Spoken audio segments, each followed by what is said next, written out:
Tiga pemain Persebaya Surabaya dipanggil Timnas Indonesia untuk FIFA Matchday.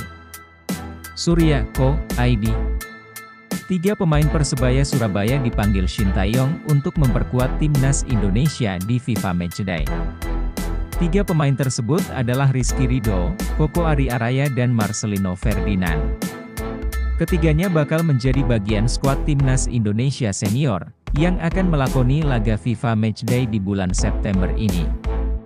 Adapun lawan yang akan dihadapi Timnas Indonesia kali ini adalah Curaçao, pada tanggal 24 dan 27 September 2022 mendatang. Termasuk tiga pemain Persebaya Surabaya, 23 pemain telah dipanggil untuk memperkuat Timnas Indonesia. Hal itu diketahui dari media sosial resmi PSSI di Twitter. Garuda memanggil. Sebanyak 23 pemain akan berjuang untuk Merah Putih, pada gelaran FIFA Matchday yang akan diselenggarakan pada 24 dan 27 September 2022, tulis akun resmi PSSI di Twitter. Semangat berlatih, persiapkan diri, Garuda. Beri Liga 1, Komisaris Persebaya bisa tolak ancaman mundur Azrul Ananda. Bola.com, Surabaya. Keputusan Azrul Ananda mundur dari jabatan Presiden dan CEO Persebaya Surabaya, Jumat, 16 September 2022, menuai berbagai pendapat.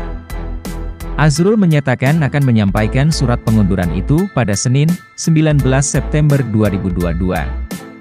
Keputusan ini juga merupakan dampak dari protes supporter bonek, setelah Persebaya dipecundangi dengan skor 1-2 oleh Rans Nusantara, Kamis, 15 September 2022.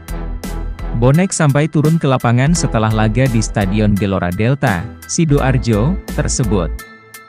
Ungkapan Azrul Ananda itu merujuk pada tuntutan dari supporter, yang kerap meminta sejumlah pihak hengkang setelah hasil negatif Persebaya. Dalam hal ini, manajer dan pelatih kerap diminta out dari klub. Namun, Komisaris PT Persebaya Indonesia, Ferril Raymond Hatu, menyatakan tidak setuju dengan mundurnya pria berusia 45 tahun. Dia menilai Azrul merupakan figur yang tepat dalam mengemban tugasnya di Persebaya. Dia punya visi membentuk tim sepak bola modern yang baik. Klub sudah dibawa ke arah sana dan itu butuh proses. Kalau tiba-tiba, CEO, diganti di tengah jalan, proses itu bisa berubah.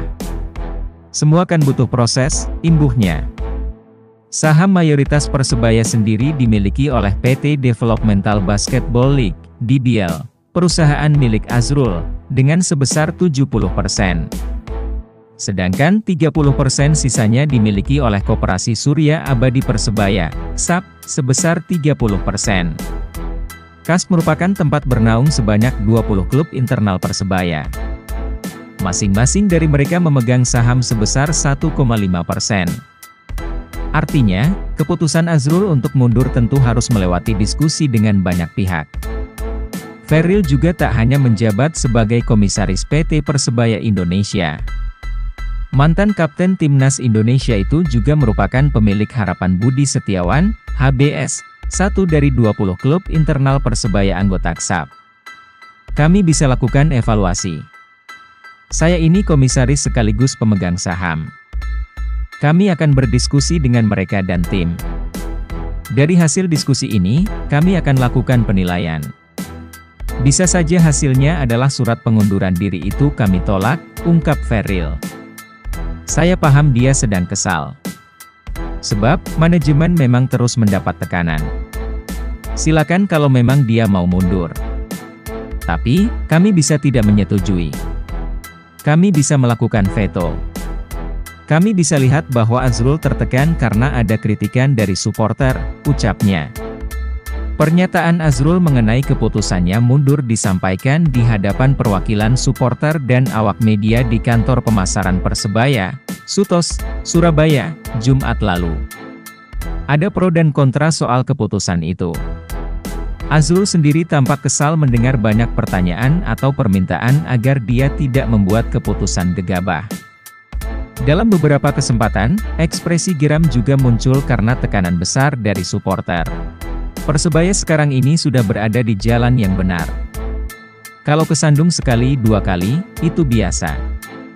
Yang penting, klub sudah berjalan ke arah yang benar. Mengelola sepak bola itu tidak murah. Biayanya mahal sekali. Kami sempat sudah sangat baik saat awal musim 2020, ujar Ferril. Tim juga menargetkan juara. Tapi, begitu pandemi datang, kompetisi tidak jalan. Sebab, federasi tidak segera memberi kejelasan kompetisi. Sementara, kami harus terus membayar gaji pemain. Padahal, selama kompetisi mandek, sponsor tidak mau memberi aliran dana, tuturnya. Persebaya sendiri telah menuai hasil yang memalukan dengan baru mengemas 10 poin dari 10 laga. Itu hasil dari 3 menang, 1 seri, dan 6 kalah.